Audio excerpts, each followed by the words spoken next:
दोस्तों पिछली कुछ वीडियोस में हम लोग एलिजिबिलिटी को डिस्कस किए हैं कि कौन से सब्जेक्ट के लिए एलिजिबल हो, कौन से के लिए एलिजिबिलिटी क्या होनी चाहिए, ये सब हमने डिस्कस किया था। उसमें history, geography, economics, polity, Indian polity, PISM, IRM, इन सारे सोशियोलॉजी, इन सारे सब्जेक्ट की एलिजिबिलिटी के बारे में हमने डिस्कस किया था।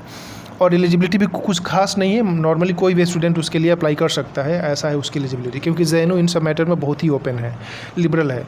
लेकिन उसके बाद में जो दिमाग में क्लिक करता है कि यार पढ़ेंगे कैसे, क्या पढ़ेंगे, कहाँ से क्वेश्चन पूछता है। नॉर्मली बहुत सारे यूनिवर्सिटी का जो एंट्रेंस होता है उसमें सिलेबस पता ही नहीं चलता है।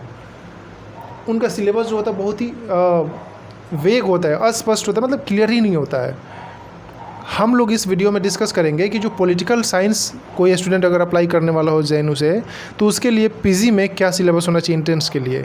तो चलो हम लोग यहाँ पर डिस्कस करते हैं कि जो पॉलिटिकल साइंस वाला स्टूडेंट है जो अप्लाई करना चाह रहा है उसके लिए क्या क्या पढ़ना होगा एक्चुअली। तो देखो सबसे पहले इसमें क्या लिखा हुआ है, ध्यान से देखो। इसमें यहाँ पर लिखा हुआ है कि familiar with BA courses in political science. मतलब ये नहीं बोल रहा है कि तुमको ये एलिजिबिलिटी चाहिए, मतलब कि अगर आप पॉलिटिकल साइंस ले रहे हो तो कोई भी स्टूडेंट बीए में जो पॉलिटिकल साइंस की बुक्स है, फिर बीए में जो पॉलिटिकल साइंस की सिलेबस है जो पढ़ाया जाता है नॉर्मली, वो तो आपको पता होना ही चाहिए।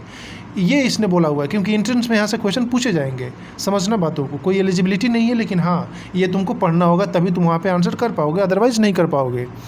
अगर गॉड गिफ्टेड हो, नॉलेज बहुत पहले से, तो भी कर लोगे, कोई दिक्कत नहीं है।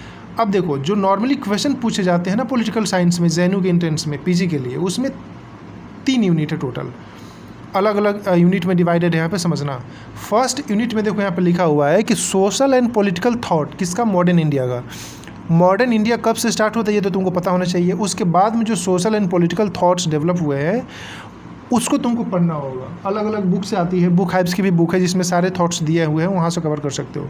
वेस्टर्न पॉलिटिकल थॉट भी पढ़ना होगा एंड पॉलिटिकल थीरीज जिसमें अप्रोचेज एंड कॉन्सेप्ट तुमको पढ़ना होगा। तो ये फर्स्ट यूनिट के सेक्शन हो जाते हैं कुछ, जिससे कि पढ़ना होगा।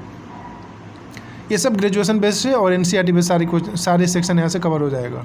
सेकेंड यूनिट में जो आता है वो इंडियन कॉन्स्टिट्यूशन के बारे में आता है। इंडियन कॉन्स्टिट्यूशन को तुमको पढ़ना है, बहुत सारे बुक्स हैं, लक्ष्मीकांत पढ़ सकते हो, डी बसु पढ़ सकते हो, या फिर सुभाष कश्यप पढ़ सकते हो, कुछ भी पढ़ सकते हो, पढ़ो। उसके बाद में जो सेकंड इसमें आ जाता है, सेकंड यूनिट में जो सेकंड ऑप्शन है वो स्टेट एंड पॉलिटिक्स का, एनसीईआरटी से कवर कर सकते हो ये sub section. And political process and public policies in India, ये भी तुम्हारा सेकंड यूनिट का ही सेक्शन है। उसके बाद में जो थर्ड यूनिट आता है उसमें कंपैरेटिव गवर्नमेंट एंड पॉलिटिक्स पढ़ना होगा। कंपैरेटिव मतलब गवर्नमेंट एंड पॉलिटिक्स, गवर्नमेंट और उसकी पॉलिसीज़, प्रोग्राम्स, इनिशिएटिव क्या क्या है उससे रिलेटेड सब कुछ तुमको पढ़ना होगा। और पिछली गवर्नमेंट की क्या खासियत है, या फिर वर्ल्ड में अलग अलग गवर्नमेंट्स और इंडिया में क्या है, उनके बारे में तुमको यहाँ पे चीज़ों को कवर करना होगा। कंपैरेटिव का मतलब यही यहाँ पे है। इंटरनेशनल रिलेशन से भी यहाँ पे क्वेश्चन पूछे जाते हैं, चाहे उसका कॉन्सेप्ट हो, चाहे फैक्ट हो, चाहे करंट इशूज हो, सब कुछ यहाँ पे पूछे जाते हैं। नॉर्मली क्वेश्चन पूछे ही जाते हैं।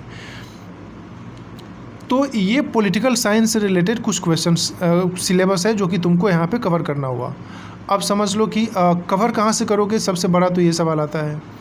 तो अगर तुम लोग बताओगे कि सर कैसे कवर करें हम लोग, बुक्स क्या पढ़ना चाहिए, किस प्रकार से पढ़ना चाहिए, उसके क्वेश्चन क्या है, तो मैं नेक्स्ट वीडियो में ये बताने की कोशिश करूँगा।